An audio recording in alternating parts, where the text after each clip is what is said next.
Good morning, everyone. Happy Monday, and welcome to Faith Family Focus. I am Faith Suggs, one of your co-hosts, a former Duke women's basketball graduate, and now CEO of social media and branding of my own company, Brand by Faith.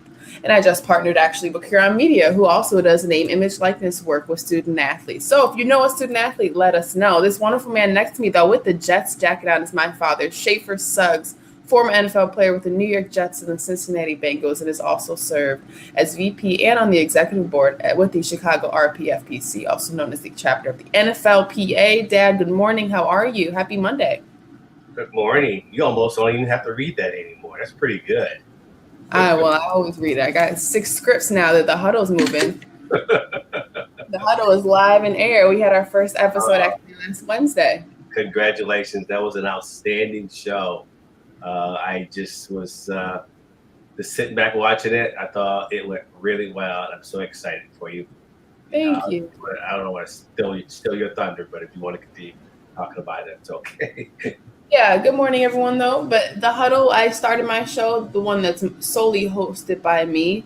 And we try to pick great guests to bring to the huddle. We air every Friday at 10:04 a.m. Eastern. Yeah, 9:04 a.m. Central. Right here on this platform, same Facebook, everything, but just a little spin off from Faith Family Focus to give us some different faces here every Friday. But yeah, no, it was a great show. We had Ashley Nicole Moss, Sports Illustrated's newest digital host, the first Black woman to actually become a digital host with Sports Illustrated of her show Laces Out. She also had a couple big promotions this weekend too, which I'll keep everyone posted on. Good morning, everyone. Say hello when you join us. We like to talk back. But Dad, what's going on over there? Tell us about your weekend. I have some pictures here. Well, as you know, Yale had their first football game against Holy Cross, and one of the traditions is they do the Bulldog Walk, and I got a chance to be there along the side and watching my son walk. Of course, I was yelling out his name. He sucks, and he just kept looking straight ahead. But it was just an amazing weekend. Unfortunately, we came on the low end of the score. We lost with about 38 seconds left in the game with the field goal. Holy Cross, they have not missed a beat. They've had 2 games already, and but I think we will get some momentum. But it was so nice to be at a college football game. It was so nice to see your brother on the football field warming up. Of course, he didn't get a chance to get on the field. He still has to, buy his time, but he'll be ready even if he doesn't get to go. So it was just a really nice. Got a chance to go out to dinner with him, and it was a magical weekend. You know how proud I was, right? Yeah. Nothing like, well, at the end of the day, this is your son, and your son is playing the sports you play. So I'm seeing a lot of excitement I've never seen. Not bitter about it, but actually pretty cool to watch. But it looked like a lot of fun. Good morning, everyone. Thank you for joining us right now. Say hello. Yeah, it looked like a lot of fun. Again, we were just talking about Schaefer's trip to New Haven this weekend to go see Yale play Holy Cross. Did you have any other pictures, or you just got the one? Well, I uploaded maybe 15 photos this morning to our StreamYard. And, if anybody wants to join and see any photos, they're all over Schaefer Suggs' Facebook. Don't worry. And if you guys aren't connected with your host on Facebook, please do so. We share a lot of information about the show there, but please check out about his weekend at Yale. Pretty cool. And at least you got to see a great football game at the end of the day. At least it wasn't a blowout. I know we would have loved a blowout, but it's always fun. We can get a little thrill in there. Yeah, they went up 14-0. It was. I saw that. And I remember you texted me saying, "Are Yale that good, or is Holy Cross?" And right after that text, the tide changed. And, well, they went to halftime. It was 14-10 at half, and we just could not. We could not stop. They had a couple big passes, big plays, and a quarterback that was a real strong runner. But again, it was an amazing weekend, and I just can't wait to get back there to see it again. Yeah. Was there a lot of people there? What would you say it was kind of like as a college football game post? Well, traditionally you would think in the environment of college football there'd be a lot, but not. It wasn't a big, huge crowd. I don't think Ivy League games, unless it's a Princeton game or Harvard game, probably looking at about 20,000 there. But it was It was a big enough crowd. Holy Cross had a nice, Holy Cross not very far away, so they had a nice attention crowd. But it was a good game. It was a It really was. good game. Yeah. Are you feeling the feeling of fall yet over in Chicago? Like, do you feel like it's coming? 4 Because weeks, in 2 days, it's the first day of fall. right? And no, I already have my fall colors on and my I see fall that. colors on. It's time. I already have the little pumpkins around the house. They're not orange. They're blue and white, of course, but Why are they blue and white, Dave? because I like to step away from the societal norms of what Halloween is supposed to look like. So I wanted to change it up, make it look pretty. That's me, not the typical orange and black. You want to be different. So mine are white and teal. We're teal family. If anybody's ever been to our homes, yeah, it's white, teal, sparkles. Okay. Different. This weekend I got to go to the Kansas State Fair. Let me talk about that experience. We drove 2 hours to Hutchinson, Kansas. And we got to visit the state fair. I've been to state fairs in North Carolina, of course, in Raleigh, in the Raleigh Fairgrounds when I was at Duke, but I had never been to Kansas State Fair. So we got to drive 2 hours, got there right when it was a little warm. So we were struggling for a second, got our lemonade and funnel cakes and stuff. But I did get to play the basketball game. And Dad, you have seen me play that basketball game I don't know how many times, and I have never won on those hoops, because the hoops and the ball is rigged. Yeah, the hoops are smaller than the ball. Hoops are small, and the ball is one of those old-fashioned Spalding balls that bounce 6 feet in the air once you hit it up there. But I got to win my bear. Oh, there you go. It was on my first try. Yeah, and then Shane has some sort of humor in him, and he took this picture. And if you can see in the background, another man's bear, my bear. I was so proud of my bear. And then I looked over, and this was my face, because I was very confused on why this man was walking around. So many questions about this. Why is he in this golfing outfit? And then why is he I was taking a picture of my bear. Was that the look of the pants or the look of how big his bear was? It was the fact that he decided to get in my picture with his big bear. That wasn't nice. That wasn't good bear etiquette. That wasn't good bear etiquette at all. But yeah, we had a great time. I don't know if everybody has seen their state fairs. I don't know what's going on in the rest of the country, but I believe that North Carolina closed up their state fair. But if you get a chance, go do some fall outings with your family. Go get out. We did it all the time as a Suggs family. We saw Halloween. We went to go pumpkins. We did this. We did that. So it's the best time of the year when it's not too cold, not too hot. Make some memories. But Dad, college football is kicking off. We watched some great games. A wonderful game last night for the NFL, the Ravens and the Patrick Mahomes Kansas City Chiefs. I mean, Patrick Mahomes is doing stuff nowadays that we don't even know is amazing anymore, because he's been doing it for so long.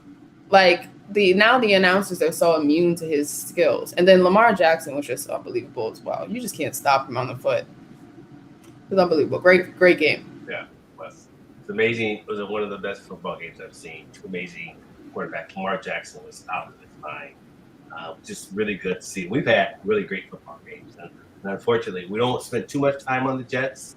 I wore this darker version of the Jets because it was a very difficult day for our brand new quarterback. It worked 4 interceptions.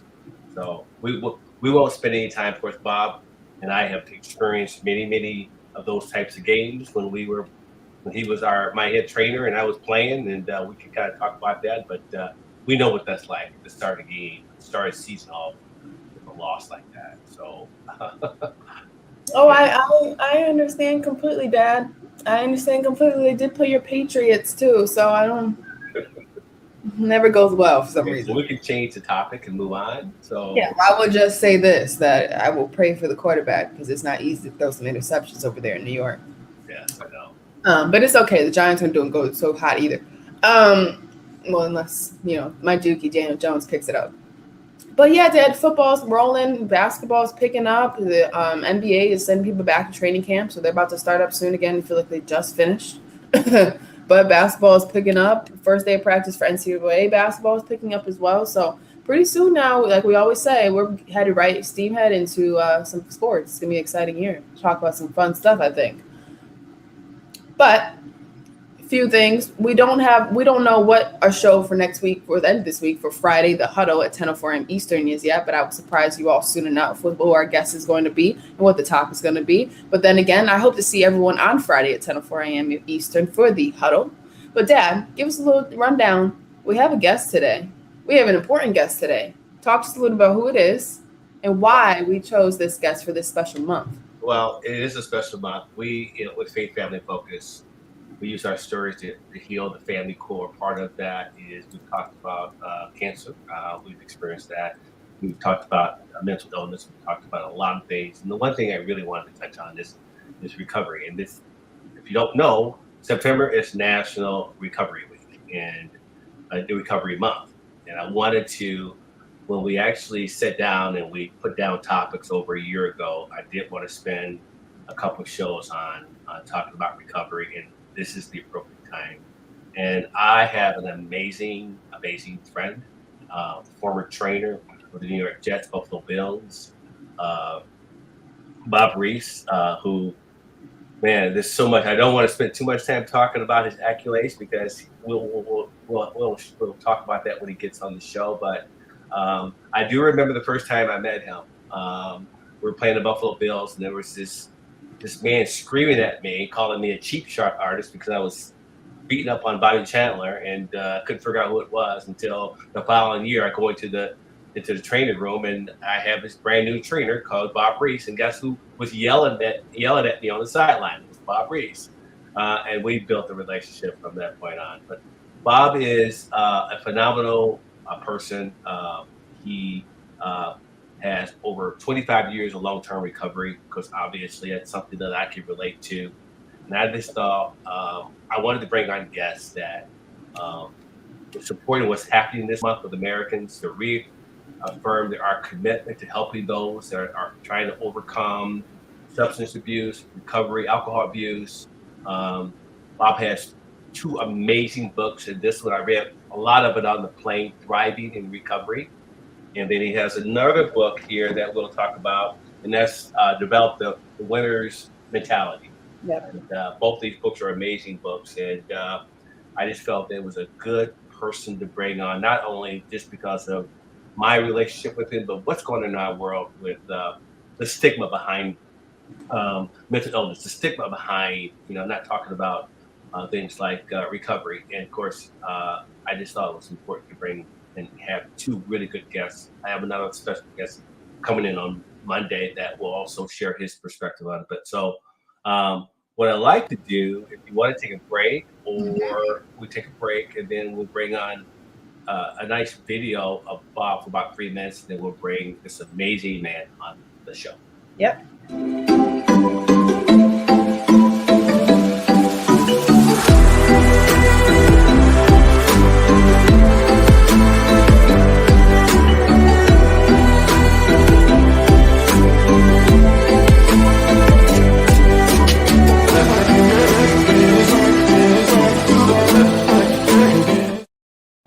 Awesome. That's a reminder. The huddle is every Friday, 10:04 a.m. Eastern. And so let's get our full video to introduce everybody to Bob.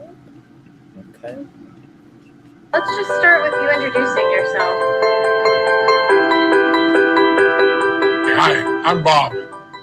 I'm a recovering alcoholic. I've been sober for over 23 years. But who's counting? By the time I reached my 40s, I was a functional drunk. I was holding down a high-profile job as the head athletic trainer for an NFL football team. And the NFL was, especially at that time during the 70s and 80s and early 90s, very much a drinking culture. I began to have blackouts. I wouldn't remember going to bed. I tried quitting several times, but I always started back again, and I could no longer function. I had an embarrassing moment at a convention, and I had the opportunity to either go to rehab or be fired from my job. So So I spent 2 months in rehab. It was very difficult. The next year, the first year in recovery, was the hardest thing I ever did in my life. I didn't realize how low on a scale of 1 to 10 I really was until I found out what a real 10 on a 10-point scale meant. I'm Bob Reese. I'm an associate professor of psychology and director of the health psychology program at Jefferson College of Health Sciences. I'm a member of the research team of the International Quit and Recovery Registry as part of the Virginia Tech Carillion Research Institute. We're calling you, as a person in recovery, to help us help others. We need your stories of triumph. We need your knowledge so that we can spread it out to others. Join quitandrecovery.org. Wonderful. Love that. Okay. And without further ado, let's bring on our great guest, Bob Reese. Good morning, Bob. Here he is. That was amazing. It sent chills through my body, and it just resonates so much to me. And I really appreciate you. Welcome to Faith Family Focus. Thank you very much. I'm proud to be here. Honored. Yeah, Bob, so before we dive into everything wonderful, can you give me a story, your favorite Schaefer Suggs story? Because I love to do this with all of our guests so I can get kind of an inside scoop. Because what I'm learning is, since we started this show about 1.5 years ago, is that there's a lot of things I don't know about my father. I hear a funny story every single guest, I believe. So what is your Schaefer Suggs story? Well, my first memory, as Schaefer has already shared, was him. He was a fierce hitter as a safety and a corner. And that's why he got moved to safety, I think, because he could hit so well. They might run him out of the league these days, the way he used to hit. But Bobby Chandler was one of my guys that I took care of, and he's a little guy. He was a great receiver, he had great hands, and he was insanely fearless and would go across the middle and catch the football. And your dad had the ability to time his hits. So I was yelling at him, "You cheap shot," And so when I got to the Jets, I guess that was the next year, wasn't it? Yes. Yeah, the next year, I was the assistant athletic trainer at the Bills, and I spent 5 years there. And so then I was the head trainer for the Jets, and so that was how we got to know each other in person. I reminded him, or he reminded me, I can't remember. I don't think he knew it was me initially that was yelling at him. But the first, beyond that, the first thing I remember about your dad was we used to go through this whole big, with our physicals and stuff, we used to go through this thing where we would get the body fat. That was a new thing back then, and we had a therapy pool at the Jets, and these guys would come in and they would take measurements, and then we would weigh them, and then we'd put them in the pool and weigh them in the water to get to determine their body fat. They would go through all these calculations, and your dad had about 2% body fat, and that's beyond fine. Okay, I mean, not only was he ripped, but he was. You could almost see the muscles through his skin, and the doctors were concerned that he didn't have enough fat. That he's gonna get hurt because he doesn't have enough fat, or he's going to dehydrate, or whatever. So that was, I had to put this flag up in my head. I got to keep an eye on this guy out on the field because he's all muscle.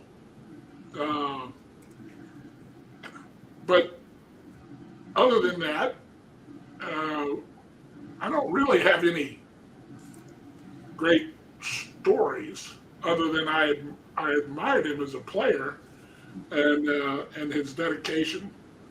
And, instead of calling him a vicious hitter, now that I was on his sidelines, I would say, way to hit him. Way to hit him, Schaefer. So much makes sense, Dad. I love the body fat story because how we measure body fat has changed so much throughout the years.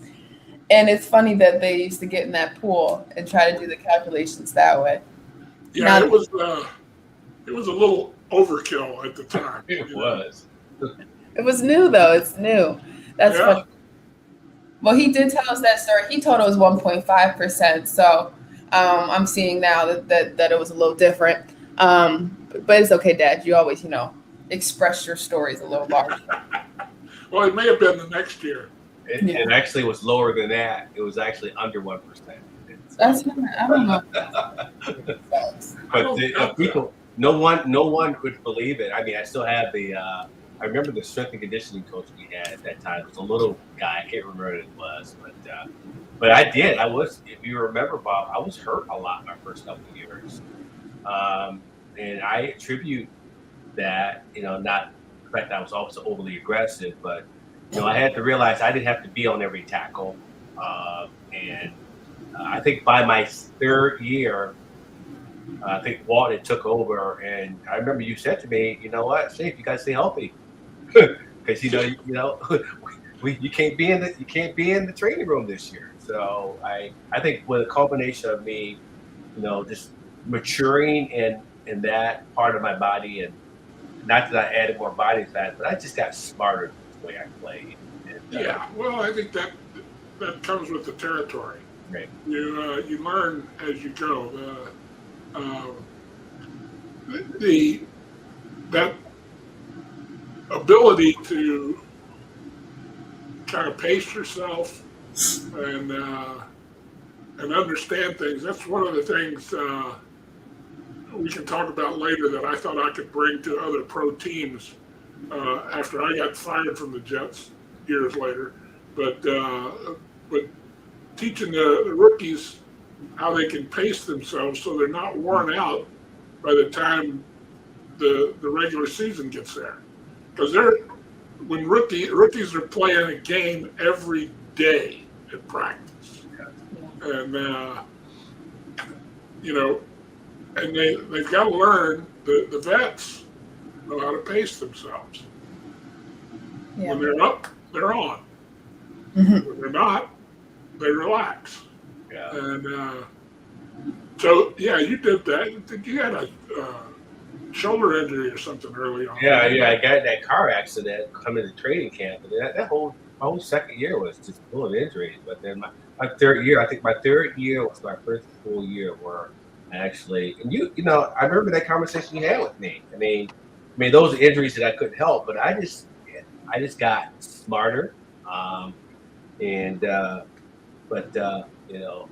those are things that you probably don't remember, but as a trainer, I mean, both you and Pepper, Pepper's been on the show, were just really not just good trainers, but you really mentored us.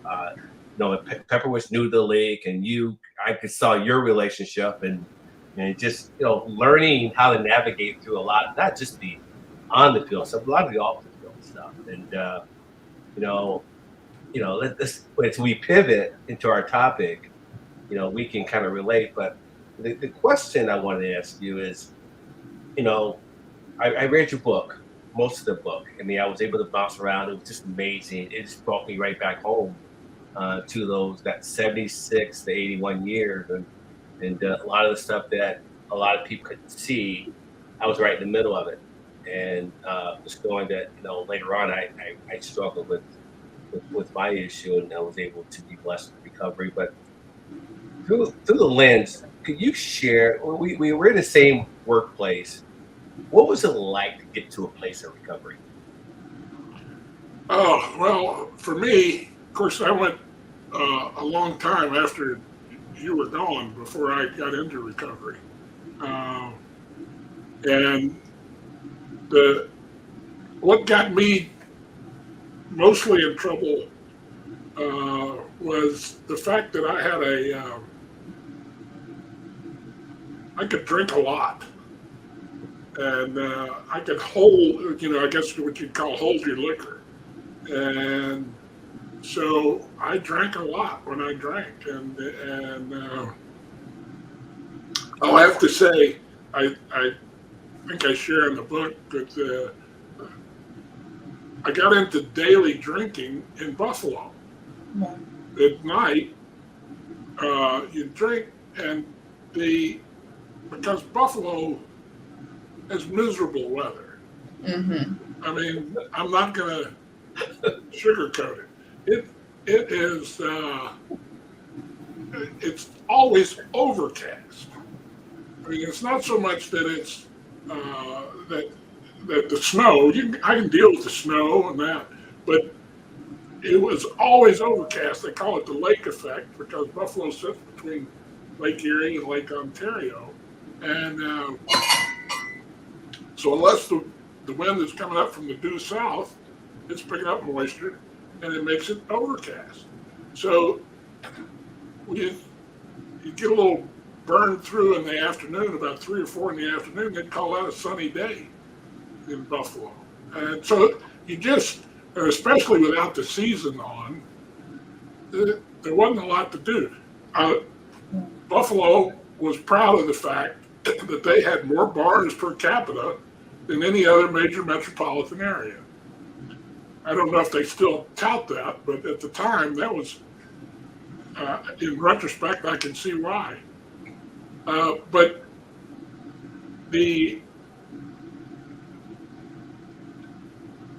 as some of the players used to say, Pat Leahy, you remember Pat, our kicker, Leahy used to say, we drink to celebrate, we drink to mourn our losses.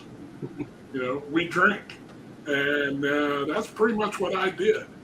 And I had coaches I drank with, I had players I drank with, and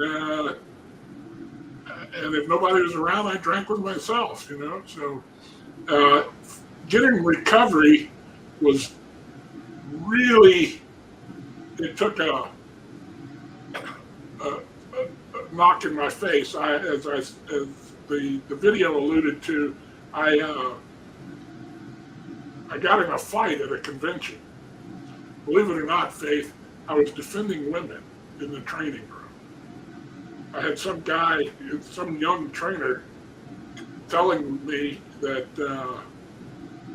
women shouldn't be in the training room as athletic trainers, and I'm going, that's stupid, and I had too much to drink, and apparently I popped in one. I don't remember it. I still don't remember it. But as Schaefer knows in the NFL, it doesn't take long for you to do something bad for it to get around. I'm sure you knew that at Duke. Yeah. If a Duke athlete did something, the coaches found out about it, if not the next day, within the week.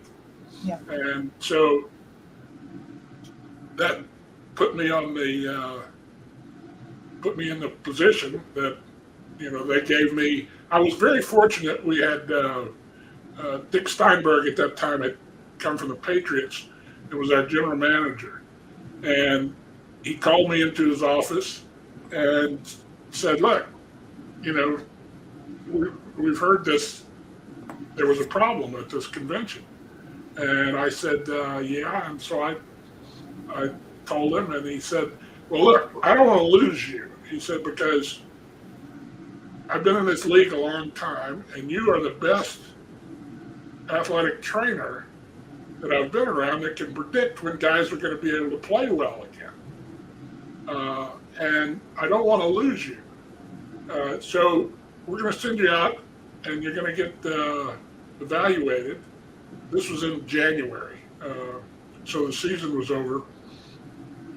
Season was always over in January for the Jets. You're right. Yeah. But at least when I was there, 20 years, I think we may have played a couple of times in January. But anyway, it was, I was fortunate. And one of the things that hit me is that initially I thought, well, I'm the guy that sends the players to rehab. So I know how this deal works.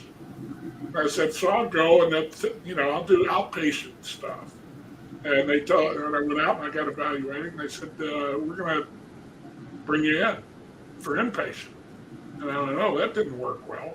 And so I was in, and as we're closing in on the fourth week in rehab, they said, we're going to keep you another month. And I was like, oh, wait a minute, this is not cool. And so that second month was extremely valuable to me. I mean, before then I had come to realize I'm an alcoholic. But the second month was, I came to realize I didn't have control, and that was a big thing for me, because I always thought I was in control and I could do it, and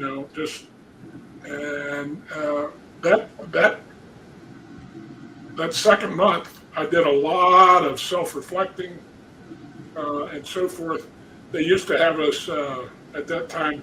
We filled out one of those little composition books. You're supposed to write your drunkalogue in there. You can see from my book, Schaefer, how thick mine was. So a lot of it I took from that book. I filled out 3 of them. Yeah. So it was, that was the big thing for me, getting through that. Now then, coming back to work was initially not a problem, because Bruce Coslet was the head coach then. He called me into his office, and I'm expecting him to tell me, oh, you're in, one false move and you're gone, buddy. And he said, look, I've had a lot of my friends going to rehab and stuff. He said, I'm not going to ask you how you're doing, but if you got a problem, you let me know, and then we'll go from there. And so that part of it was, the working relationship was very good for the next 5 years. And I think I may have mentioned on the phone the other day, Schaefer, one of the biggest things that I had to overcome was the first time I went out socially. As a member of the Jets. We went to the highlight film opening. They used to have Faith. They would have them downtown in Manhattan at one of the famous restaurants, like this one was at Gallagher's, and they would rent the top floor or something. Then they have the press in and show it, and players would come in, and everybody would mingle and talk and do all that.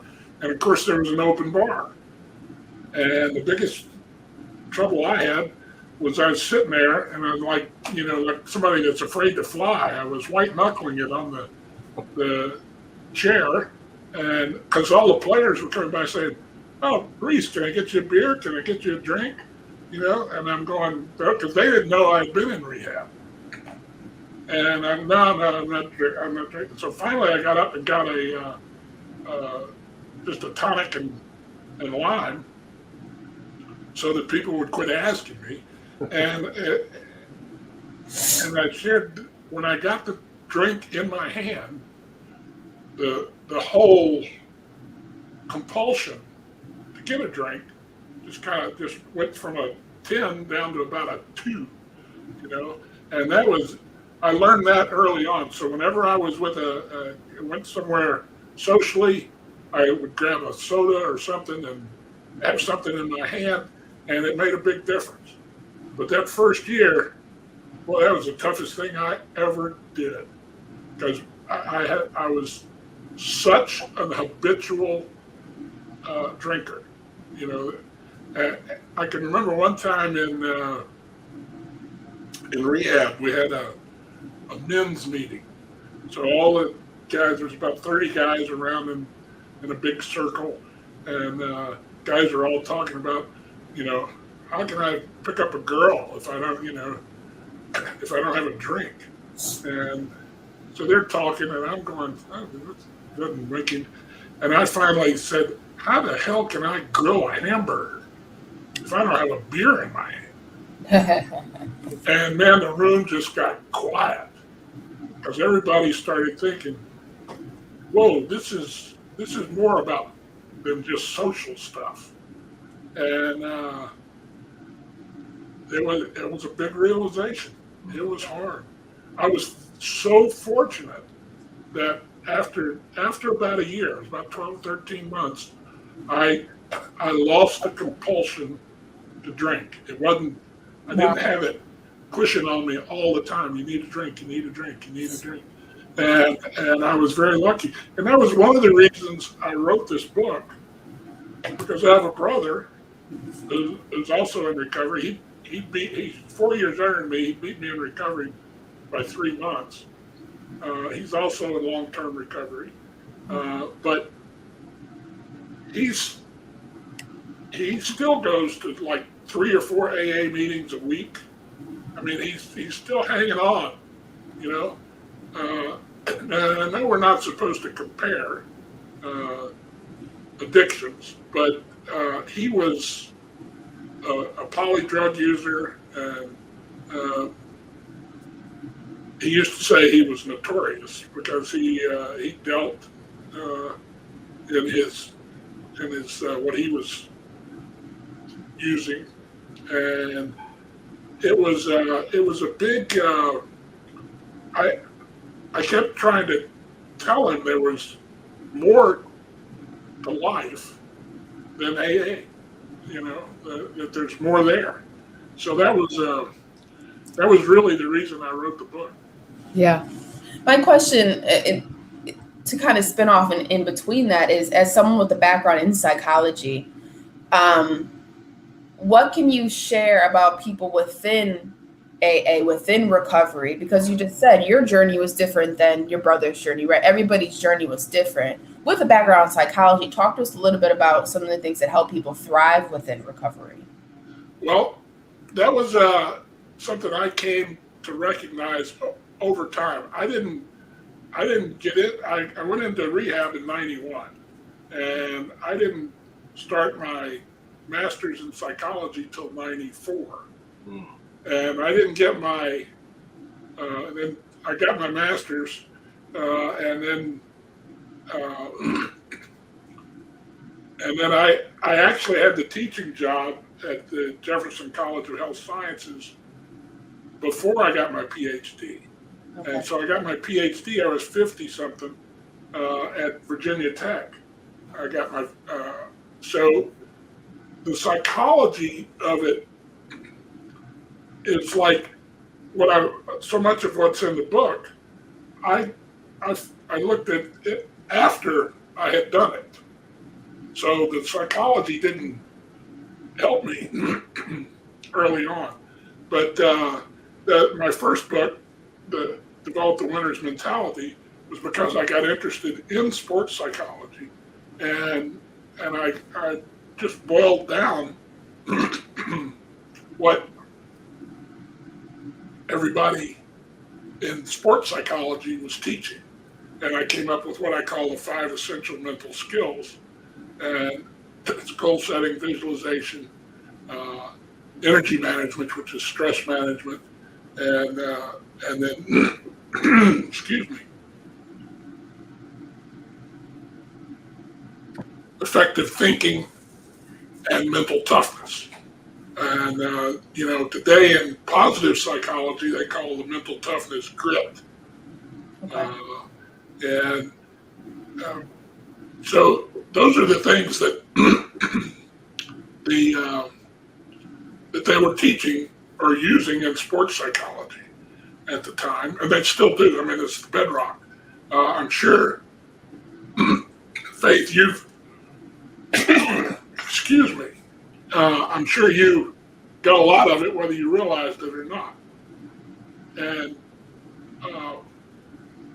but the thing to me that helps is the learning how to think effectively. And so if you can get by that, and the simplest way to do that is with self-talk, positive self-talk. And it's not walking through the park with rose-colored glasses on, pretending everything's okay. It's how do you change? If you can change your talk, you can change how you think about things, which in turn changes how you behave. Wow. So one of the things, it's in there. It's actually in both books because it's so important. I took it out of the first book and put it in the second book. But one of the things that I stress to my students is the concept of self-talk and how important it is when you listen to somebody talk, when you listen to what they say, and so, for example, if I've got a student that says, "Yeah, well, I'm no good at doing this. I'm no good at writing. I'm no good at math." So we'll change that around. You can be good at it. You may not even want to be good at it, but that's beside the point. You don't have to say you're bad at it. So that's not one of my strengths. And the way to do that is with a little rubber band around your wrist, and you snap it. Yeah. And that's I learned that at a sports psychology conference, and that was way back. Oh God, I can't even remember. In the mid '90s, at the University of Virginia, and the idea is the best thing I can do is give you an example of like a golfer who hits a bad shot, and if they're not, even if they are a pro, a lot of times they'll start beating themselves up. Oh God, I'm terrible. I'm awful. I'm going to lose the thing. You snap the rubber band. Say that's not me. I'm not like that anymore. This next shot is the most important shot, and I'm going to hit it great. Now maybe you don't, but you've got to have that attitude, or you just kind of keep going down the hill. And I used to say with golfers that I had a guy that was a 10 handicap. He wanted to win his local tournament, and he kept saying, "Well, I'm a 10 handicap. I'm a 10 handicap." And so I asked him what would happen. He'd say, "Well, I play the front nine great, and then I kind of blow up, and then and then I turn it back on." And I said, "Well, why? Do you ever start off poorly?" He said, "Yeah, but then I recover, and I'm a 10 handicap." And I said, "Well, change your self-talk to say I'm a 6 handicap." He said, "But I'm not." And I'm saying, "No, you're not yet, but that's where you want to be, and you have to say this as if it's happened." And that's the hard part of it. But it's a tough. It's a good discipline. If you can learn to monitor your self-talk, you can. I tell students you can't make things happen, but you can certainly help cause them to happen. Right. And I'm, with you being as successful uh, basketball player faith, and I know Schaefer's been there. If you look at that book, you'll say, "Oh, I did this. I do this. Because you do. There's and now it's kind of the coaches have embedded a lot of this stuff in what they teach too. Yeah. Yeah. So you guys turned on the switch, and I used to have when I did corporate work, I used to have a mentor that said, "Bob, they asked for a drink of water, and he turned on the fire hose." So where were we? Yeah. Well, I think actually I've heard the rubber band tactic. My major actually in college was psychology, and I took a bunch of classes from here to there. And one of the biggest things was I took a class regarding addiction and recovery, and we spent some time within rehabilitation centers around North Carolina, and a lot of it was seeing the process throughout rehab turning from the center's control to the person's control the longer they were there and the longer time. How does, as humans, it's hard for us a lot to face self-discipline and to have that self-conversation. For you and for a lot of the stories you've come across and people you've come across regarding recovery, how did developing the winner's mentality kind of aid in this process? Well, because you're constantly, if you adopt it, you're constantly being positive. And I hesitate to use thinking positive because positive thinking has limits. Okay, people can carry it too far. All the self-help gurus and so forth, a lot of them carry it way too far, And but you need to have that as part of your base of being able to think positively. I mean, sometimes things don't go well, and you can't pretend they don't. So you have to recognize that things aren't always going to go my way, Right. and that's one of the reasons I got involved with positive psychology, which is the Thriving in Recovery book. The whole back part of it is all about the things from the interventions you can use from positive psychology to help you, and so it's the positive psychology says that you want to be able to work toward things in a positive attitude.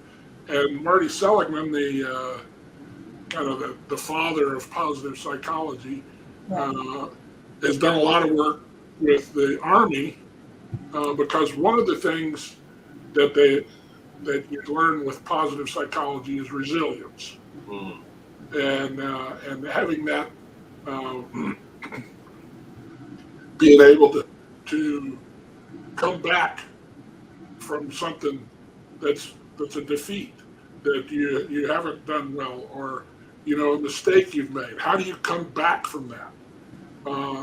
And I think Schaefer would probably agree with me that as people in recovery, former addicts, we can beat ourselves up better than anybody else can. I know that's my case. I can certainly beat myself up, and it's being able to take it and do something with it on a positive light, and that's the essence of what the Thriving in Recovery is about. Yeah.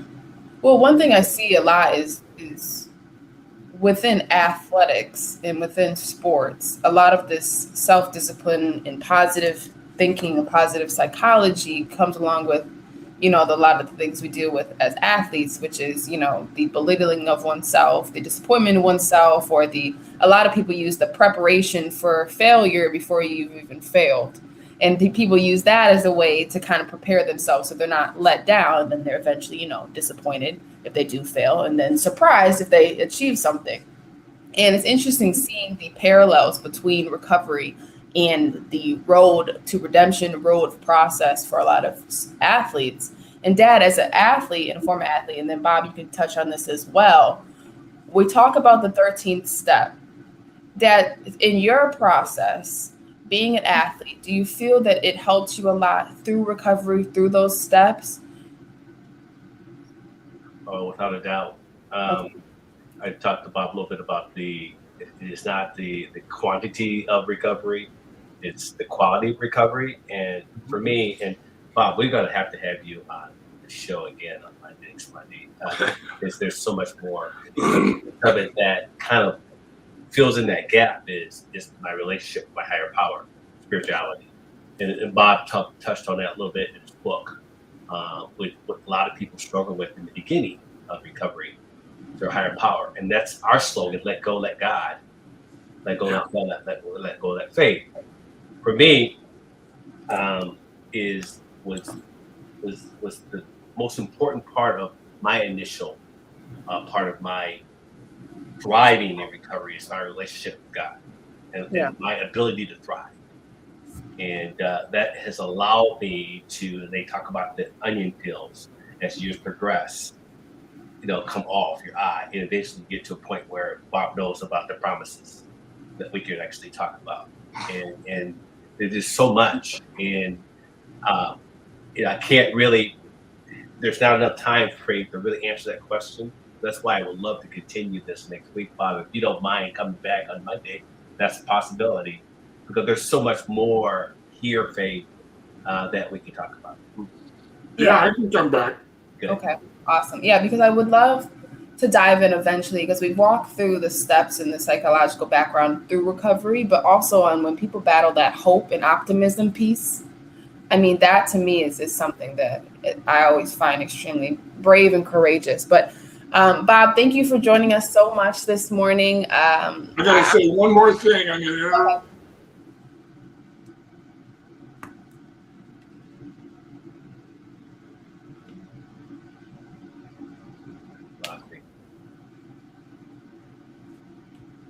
I think you just went out. Yeah, I think you just went out, Bob. Okay, hold on.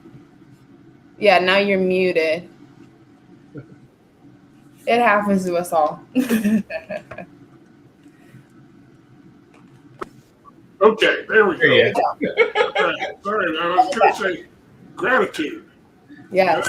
Gratitude gives you the optimism. Yeah. Oh, man. Yeah. Okay. Got to write that down for next Monday. Because on Monday, we still have the month of September, and I wanted to have another show on Monday. Maybe we bring another guest along with you, but go ahead and wrap it up, Faith. This is awesome stuff. Stuff. Yeah. Well, thank you so much, Bob. We're excited to see you again, of course, and I know our viewers are very thankful for your story as well. Thank you.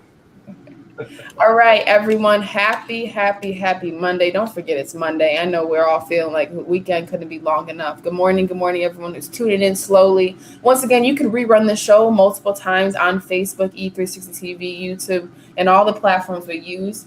Thank you to Amazon Fire, YouTube, Facebook, Roku, Apple TV, and of course our key platform out of Phoenix, Arizona, E360 TV. Again, this is Faith Family Focus. We're going to use our faith as a vehicle to help heal and sustain others on strengthening their own family core. And of course, our slogan: let go, let God, let go, let faith, and let go, let love. We'll see you guys on Friday for The Huddle. New live show, special guests. Keep your eyes on Facebook and your eyes on Twitter and your eyes on Facebook, because we have all the promos coming soon.